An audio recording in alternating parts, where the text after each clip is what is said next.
Es el fenómeno editorial que ahora mismo en librerías está buscando todo el mundo ejecutivo, este nuevo libro de Santiago Niño Becerra, Capitalismo, 1679-2065. Santiago Niño Becerra es doctor en Economía, catedrático de Estructura Económica de la IQS School of Management de la Universidad Ramon Llull. Don Santiago, bienvenido.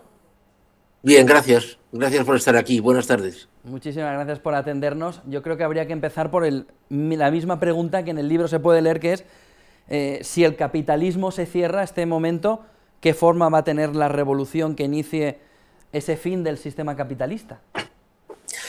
A ver, que el capitalismo se va a acabar es un hecho porque en los últimos 2000 años todos los sistemas que han precedido al capitalismo se han acabado. Es decir, se acabó el sistema económico-social del Imperio Romano, se acabó el sistema feudal, se acabó el sistema mercantilista. Es decir, los sistemas económicos aparecen porque las condiciones de la evolución de la dinámica histórica predisponen a que aparezca debido a que se necesitan cosas nuevas y se agotan porque evidentemente también esa misma evolución hace que se necesiten cosas nuevas. El ejemplo, yo creo que más visual, es el paso del sistema feudal al renacimiento, ¿no? De aquella atmósfera oscura del sistema feudal, ventanas pequeñas, castillos cerrados, etcétera, etcétera. Se pasó a una época de luz, de arte clara, de comercio, que fue el Renacimiento, ¿no? Bien, ahora aquí pasará lo mismo con el capitalismo. El sistema capitalista nació porque la burguesía, que era la que ya a finales del siglo XVIII tenía la fuerza económica y tenía la tecnología, necesitaba una mucho mayor libertad de acción, necesitaba prescindir de aquella monarquía absoluta que le oprimía. Se produjo la Revolución Francesa y a partir de ahí se produjo la eclosión de un nuevo sistema, que es el sistema capitalista, que realmente, como está expuesto en la portada del libro, es un sistema que ha proveído de un crecimiento y de de un bienestar tremendo, pero a la vez también ha tenido fases de una desigualdad tremenda también. El sistema capitalista se está agotando. De hecho, estamos ya viendo cosas que no son propiamente capitalistas, como por ejemplo la caída de la competencia, la caída de la propiedad privada, la caída del liberalismo económico y social. Es decir, son cosas que están decayendo, no por nada mágico, sino porque ahora se necesita una muchísimo mayor concentración de capital, que de hecho ya se está produciendo. Se están produciendo colaboraciones de incluso empresas competidoras para aprovechar mejor recursos. Y esto ya, de hecho, está anunciando un nuevo sistema. Cuando finalice esta crisis en la que estamos inmersos desde el año 2007, se pasará a un modelo nuevo, que yo entiendo que será un modelo de transición, y luego, hacia el 2000, entre en algún momento entre el 2060 y el 2070, porque todos los sistemas han tenido una duración entre 250 y 260 años, un nuevo sistema. Yo creo, mi punto de vista es que lo más característico que tendrá este nuevo sistema para lo que se conoce como el hombre de la calle será la pérdida de importancia del individuo.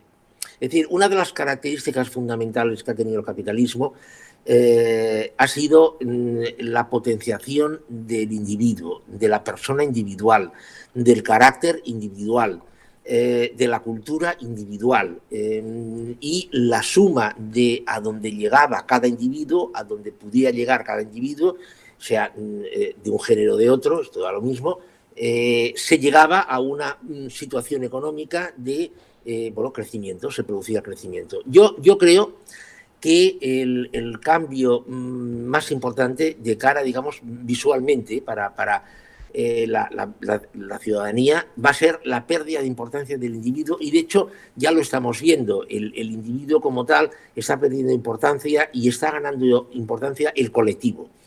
El colectivo desde el punto de vista de grupo. Yo creo que, así como comentábamos antes, el crecimiento era la suma de lo que conseguía cada individuo, y cuanto más conseguía, evidentemente, mayor era el crecimiento.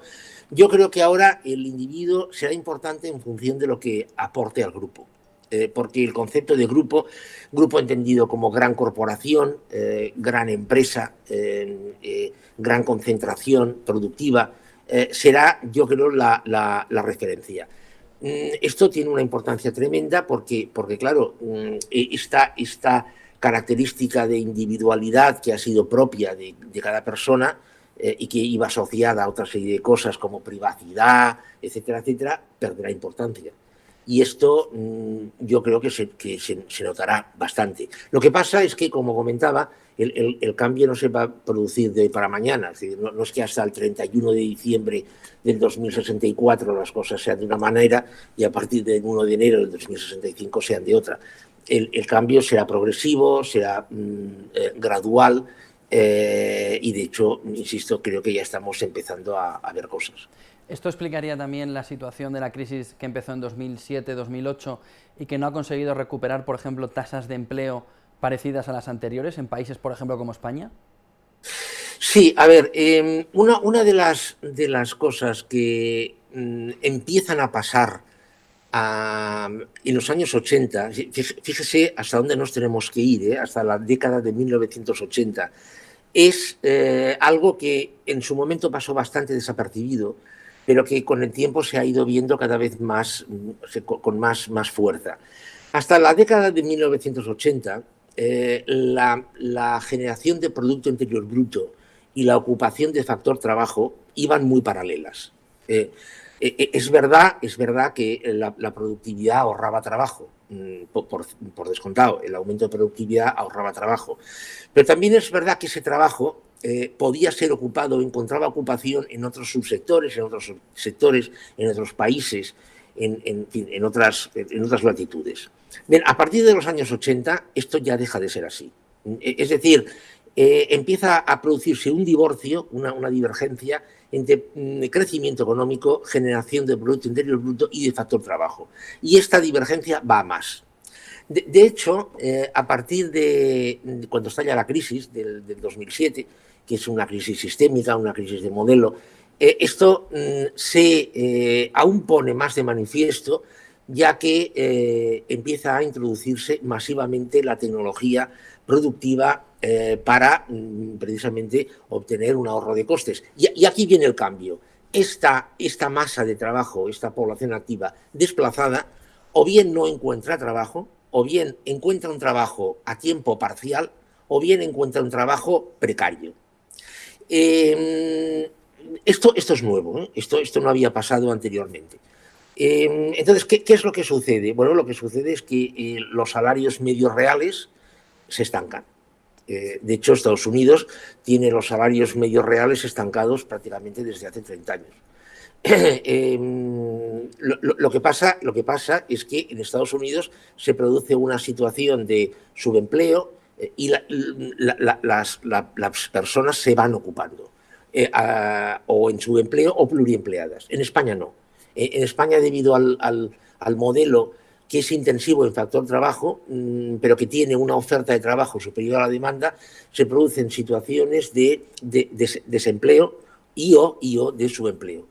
Yo no creo que volvamos ni remotamente a tasas de empleo como habíamos conocido, y máxime en España. ¿Por qué? El momento que la tasa de empleo en España es, o de desempleo, que para el caso es igual, más elevada en época moderna, se produce en el año 2006-2007, cuando el desempleo se coloca en el 8%. ¿Por qué pasa esto? Bueno, pasa porque el turismo está a unas cotas elevadas y porque también se construye en 800.000 viviendas al año. Entonces, claro, es una situación, como ya sabemos, muy atípica, y cuando deja de producirse esta situación, evidentemente el desempleo aumenta. Lo que pasa es que las cosas, en vez de irse simplificando, se han ido complicando, y concretamente en España la pandemia ha afectado muy negativamente. ¿Por qué? Precisamente porque el sector servicios tiene un peso enorme en el Producto Interior Bruto, en la generación de Producto Interior Bruto. Servicios intensivos en factor trabajo también, y de un nivel de valor añadido medio-bajo. Entonces, claro, yo no veo que se vayan a recuperar en ninguna parte, y mucho menos en países como España, aquellas tasas de empleo, por una razón muy simple, porque se necesita mucha menos población activa de la que se necesitaba antes. En una palabra, que estamos ante un excedente de población activa. Destacas en el libro una frase que llama mucho la atención para quien lo lee. Rodrigo Rato, 2018, ¿es un saqueo? No, es el mercado amigo. Es decir, que puede ser quizá un reflejo de todo ese entorno, ¿no? Que en el libro se ve muy bien, de esa parte final de un modelo de crecimiento, como estaba comentando, impulsado, bueno, o impulsado de alguna manera que tampoco era la más real y que nos llevó a donde estábamos. Sí, pero yo, como dicen los políticos, me encanta que haya hecho usted este comentario. A ver, yo no voy a entrar en temas que no sean económicos, yo únicamente me quedo en temas económicos. Es que el doctor Rodrigo Rato tiene razón en lo que dice. A ver, se ha criticado mucho que en España, entre los años 2002 y 2007, se hicieron cosas raras, cosas extrañas, cosas atípicas, cosas, bueno, no sé, diferentes, digámoslo así. Sí, claro, pero es que se creció debido a que se hizo lo que se hizo y cómo se hizo. Entonces, eso dio lugar a una serie de hechos económico-financieros que están, de alguna forma, encuadrados dentro de una cosa que se llama mercado.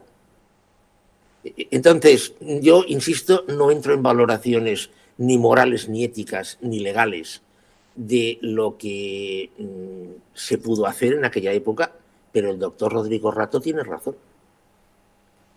Es decir, aquello sucedió en el mercado, y España creció precisamente porque estaba en el mercado haciendo eso que hizo, y por eso creció lo que creció.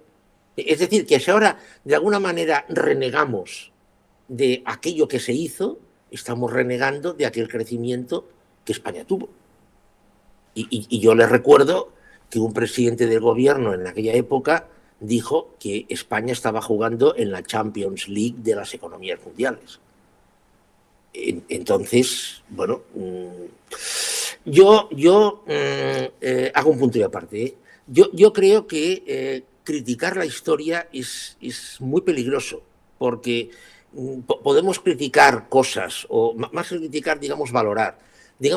Podemos entrar en valoraciones de cosas que podemos calificar de positivas, negativas, buenas o malas, es decir, introducir juicios de valor, pero resulta que hay cosas en el presente o en el pasado que siguió aquel presente que son consecuencia de aquello, con lo cual, ojo con... Sí, con hacer anacronismo, ¿no?, en esa parte. Sí. En el libro hay una parte fundamental o muy llamativa, que es el tema de la inmigración relacionado con el empleo, ¿no? Y yo entiendo que precisamente es un concepto distinto al que solemos tener, ¿no? Que precisamente la inmigración es la que ha supuesto también, en una mala interpretación de cómo podía ayudar al mercado del empleo, lo que ha supuesto es una caída de los salarios, ¿no? Claramente. A ver, en esto sí que soy realmente muy crítico. Nuevamente, insisto, yo me ciño a los temas económicos. A ver, en España ahora está de moda, estuvo de moda hace unos años, estuvo de moda hace más años, dos cosas. En primer lugar, decir que la tasa de natalidad es baja, y en segundo lugar, decir que nos tiene que salvar la vida la inmigración, nos tiene que salvar las pensiones la inmigración, nos tiene que salvar el consumo la inmigración, etcétera, etcétera, etcétera. A ver, yo creo que España no tiene un problema demográfico, no tiene un problema de falta de población, ni tiene un problema de de falta de población activa. España tiene un problema de productividad. España ha tenido desde siempre un modelo económico, un modelo productivo basado en el factor trabajo. Ha sido intensivo en factor trabajo y muy poco intensivo en factor capital. ¿Por qué? Bueno, pues porque evidentemente España no tiene una mentalidad capitalista. No la tiene. O sea, en el siglo XIX, por ejemplo, estamos hablando de finales del siglo XIX, principios del siglo XX, países como o zonas como Inglaterra, Prusia, amplias zonas de Francia, Bélgica, Países Bajos, ya habían hecho la primera fase de la revolución industrial y estaban totalmente metidos en la segunda fase de la revolución industrial, y España seguía siendo un país agrario. Entonces, claro, España carece de mentalidad capitalista y ha tenido muy pocos empresarios burgueses con realmente mentalidad capitalista. En consecuencia, esto ha pesado sobre todo lo que ha venido después. ¿Qué es lo que ha venido después? Construir un modelo muy basado en la intensividad del factor trabajo, muy poco en la inversión.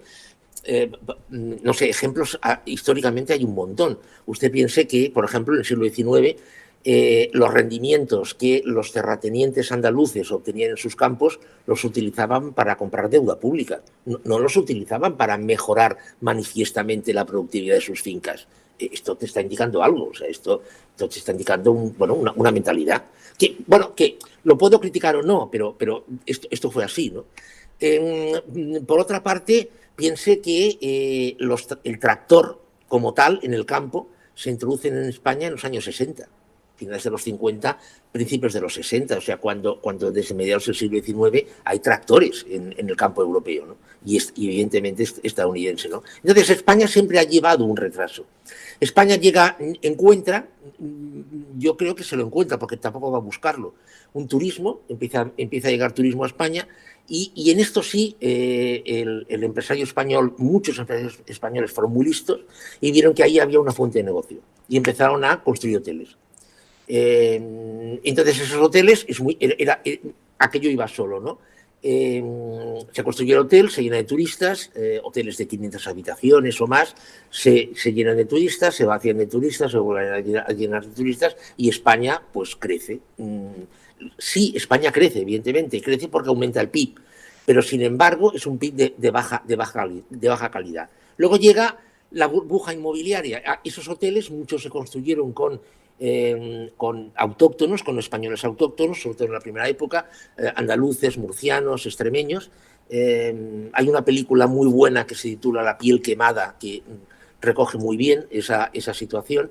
Y luego después, luego ya unos años más tarde, empieza el boom de la construcción, que se construye a base de inmigrantes, con evidentemente unos niveles salariales bajos que presionan negativamente hacia los niveles salariales de otros trabajadores de la construcción y también de los servicios.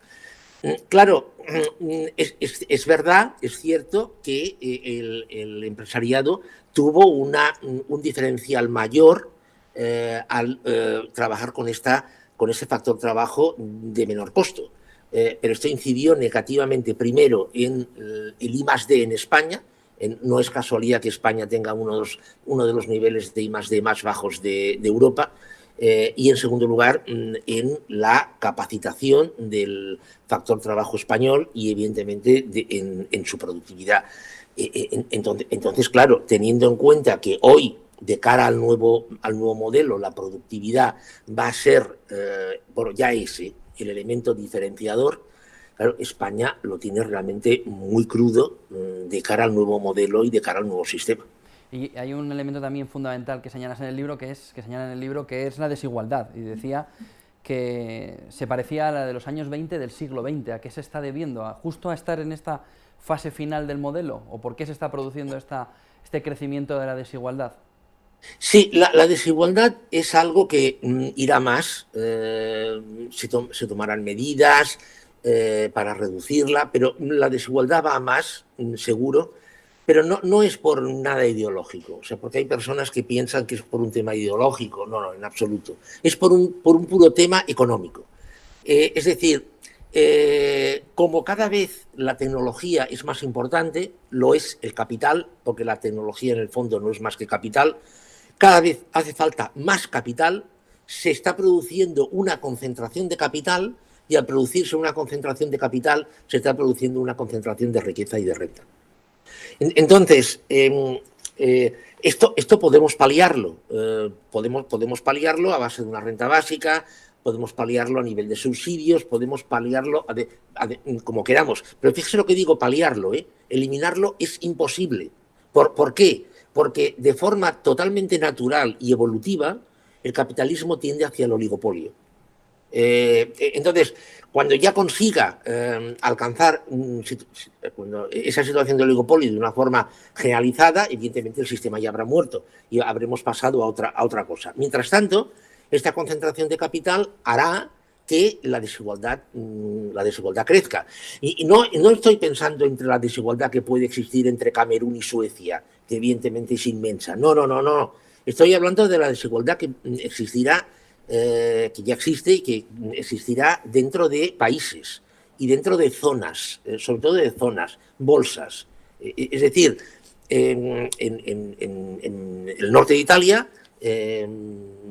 unas bolsas de riqueza potentes, debido a que allí estará concentrado capital, producción, etcétera, etcétera, con respecto al sur, que evidentemente no será positivo, no será de alguna forma rentable realizar inversiones, con lo cual la única vía para el mantenimiento del sur serán los subsidios. Esto yo creo que claramente irá más, o sea, esto ya está pasando en Estados Unidos, con las dos costas, con respecto al centro, en fin, no es un tema únicamente de Europa, es un tema generalizado, está pasando en China, con la franja que rodea la costa marítima del Pacífico con respecto al interior. Es decir, es un tema generalizado. Concentración de capital que da lugar a concentración de riqueza y desigualdad. Y otro de los puntos, eso ya es entrando en la parte de tendencias del nuevo modelo, que el primero para mí es el de la concentración del capital que usted está comentando ahora.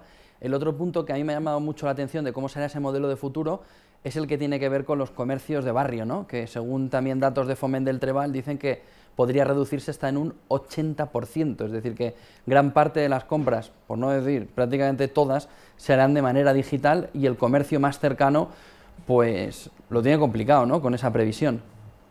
A ver, mire, hay un dato que leí ayer concretamente, el 5,5% del comercio de proximidad de Cataluña ya ha cerrado. Yo supongo que pues en otras zonas de España como Madrid, Bilbao y tal, pues será parecido. Es decir, el comercio de proximidad, la tienda de barrio, que normalmente o prácticamente siempre son micropymes o pymes muy pequeñas, a no ser que tenga un nivel de ultra especialización tremendo, yo creo realmente que está condenado.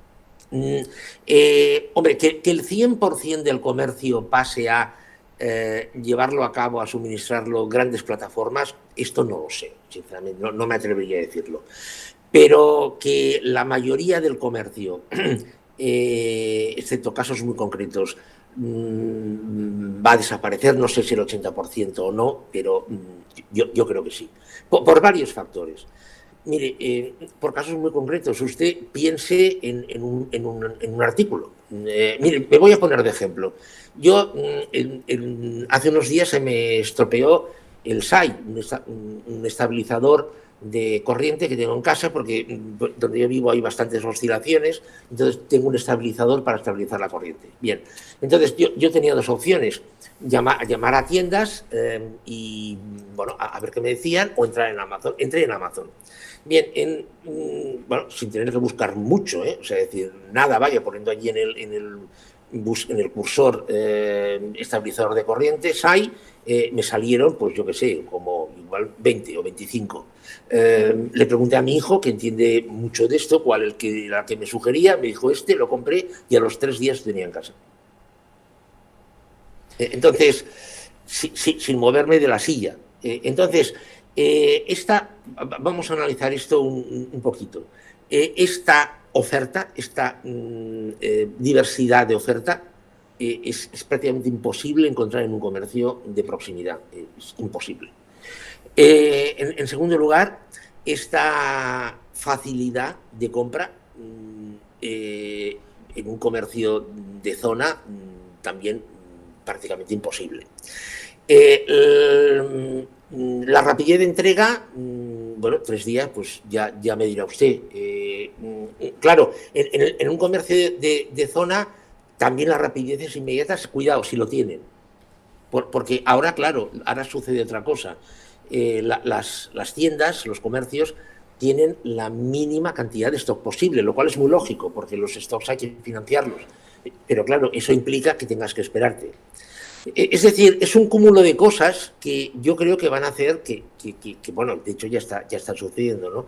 Que muchas compras, sobre todo lo que no es tanto el día a día, si necesito una barra de pan, pues evidentemente comprarla en una plataforma hoy por hoy lo veo complicado, ¿no? Pero dejando al margen el día a día, yo creo que cada vez irán las plataformas obteniendo más cantidad de demanda, yo creo.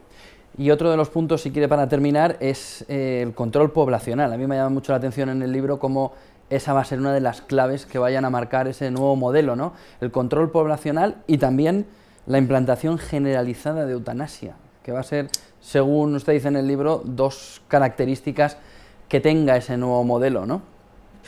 Sí, a ver, las 2 de hecho ya las tenemos encima de la mesa, ¿no? Empecemos por la segunda.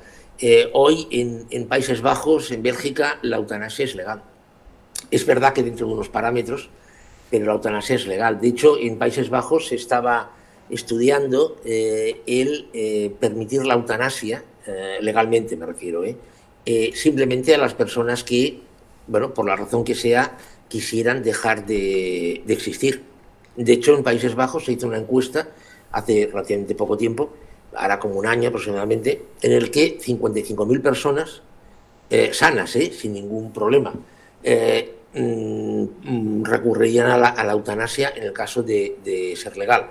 Entonces, claro, teniendo en cuenta que Países Bajos tiene 17 millones de personas, es un porcentaje realmente alto. Yo creo que la eutanasia se legalizará completamente. En el caso de enfermedades terminales, por descontado, pero no tanto. El caso del control demográfico, a ver, esto también no entro en valoraciones morales ni estas cosas, pero a nivel económico es que es evidente. A ver, mire, en Etiopía hoy, bueno, hay hambre física en Etiopía. Está sujeta a sequías, además hay problemas bueno, políticos. Bueno, en Etiopía se pasa hambre, hay zonas que pasan hambre. Bien, en los años 30, esto hay un sociólogo italiano que lo estudió bastante, en los años 30 en Etiopía no se pasaba hambre. ¿Cuál es la diferencia? Una de las diferencias. En Etiopía en los años 30 había 6 millones de personas, hoy en Etiopía hay 65 millones. En los años 30 Etiopía generaba recursos para alimentar a su población, hoy en Etiopía no se generan recursos para alimentar a su población. El desempleo en España juvenil es del 44%. Bueno, no sé, podemos encontrar muchísimos ejemplos. O sea, el mensaje es pura y simplemente que para generar recursos hace cada vez falta menos población.